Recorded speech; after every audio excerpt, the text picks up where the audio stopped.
সকাল দেখলেই মনে হয় দিনটি কেমন যাবে। ঠিক ভোটের নাম ঘোষণা হওয়ার পর থেকেই তৃণমূল কংগ্রেসের প্রার্থী তথা বর্তমানের সাংসদ আবু তাহের খান মুর্শিদাবাদ লোকসভা কেন্দ্রটাকে অনেকটাই এগিয়ে রাখলেন। দলের পক্ষ থেকে বিরোধীরা বলে তৃণমূল কংগ্রেসের নাকি গোষ্ঠীদ্বন্দ্বে জড়িত। তাদের মুখের ওপর জবাব দিলেন আজ এই সাংসদ আবু তাহের খান। আজ লালবাগ পৌরসভায় ভবঘুরেদের 50 বেড বিশিষ্ট একটি আবাসনের উদ্বোধন করলেন সাংসদ। সঙ্গে কাকে কাকে নিলেন? প্রাক্তন লালবাগ পৌরসভার পৌরপতি বিপ্লব চক্রবর্তী, যিনি ভিত্তি স্থাপন করেছিলেন, আর বর্তমান পৌরসভার পৌরপতি ইন্দ্রজিৎ ধর।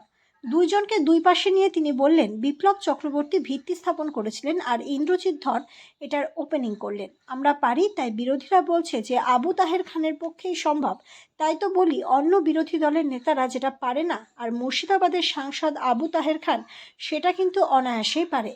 উক্ত অনুষ্ঠানে উপস্থিত ছিলেন লালবাগ এসডিও, মুর্শিদাবাদের স্বাস্থ্য অধিকারী, প্রাক্তন পৌরপতি বিপ্লব চক্রবর্তী, বর্তমান পৌরপতি ইন্দ্রজিৎ ধর।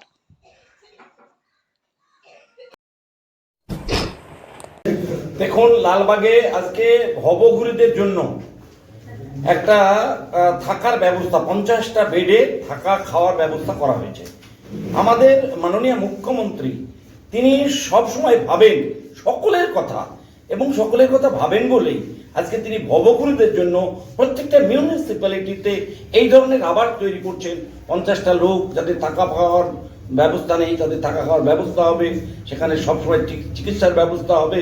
যাদের মাথার উপরে কেউ নেই তাদের জন্য আমাদের মামাটি মানুষের নেত্রী মমতা বন্দ্যোপাধ্যায় ভাবছেন। এবং একসময় এটা ইন্দ্রজিৎ ধর আজ যেমন এটা ফিতে কেটেছেন, ঠিক একসময় এটা সূচনা করেছিলেন বিপ্লব চক্রবর্তী, আগের যিনি চেয়ারম্যান ছিলেন।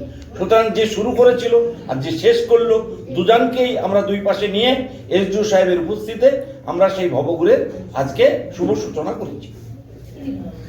এই যে দুপক্ষকে মেলাতে পারলেন, দুপক্ষ দলের মধ্যে বিপক্ষ শিবির, বিরোধী পক্ষ শিবির বলে পরিচিত, এটাকে আপনি কিভাবে দেখবেন? দেখুন, বিপক্ষ পক্ষ বলে কিছু নয়, যাদের দল করতে চায়, মন মানসিকতা আছে, সর্বোপরি মমতা বন্দ্যোপাধ্যায়ের উপরে যাদেরই আস্থা আছে, এত উন্নয়ন চলছে, তাকে যারা কাজ করতে চায় তারা এড়িয়ে থাকতে পারে না। নিশ্চয়ই মতভেদ আছে, নিশ্চয়ই মত পার্থক্য আছে, তারপরেও দল সর্বোপরি। সুতরাং এই জায়গায় আমরা সকলে একমত। হয়তো বিভেদ আছে, বিভেদের মাঝেও মিলন তো হয়, সেই মিলনের এটা একটা শেষ জায়গা। যখন নির্বাচন আসে তখন নিশ্চয়ই আমরা বিজেপিকে 1 ইঞ্চি মাটি কেউই ছেড়ে দেবে না।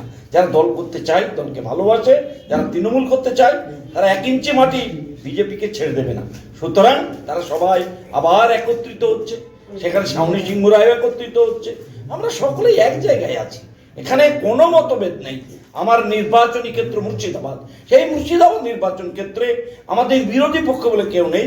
আমরা সকলে এক জায়গায় একসাথে নির্বাচন পরিচালনা করব এবং একটা বাংলার রেকর্ড পরিমাণ ভোটে এখান থেকে নির্বাচিত হয়ে বাংলার মামাটি মানুষের নেত্রীকে মুর্শিদাবাদ থেকে 3টে সিটই আমরা উপহার দেব। এটা আমরা দৃঢ় প্রতিজ্ঞ। সেটা বহরমপুরই হোক, জঙ্গিপুরই হোক, আর মুর্শিদাবাদই হোক, কোথাও আমাদের কোন্দল থাকবে না। 2-4 দিন কোন্দল আছে, আবার কেটে যাবে, অভিমান আছে, কেটে যাবে, সব অভিমানকে আমরা এক জায়গায় নিয়ে এসে এই নির্বাচনী বৈতরণী পার করব।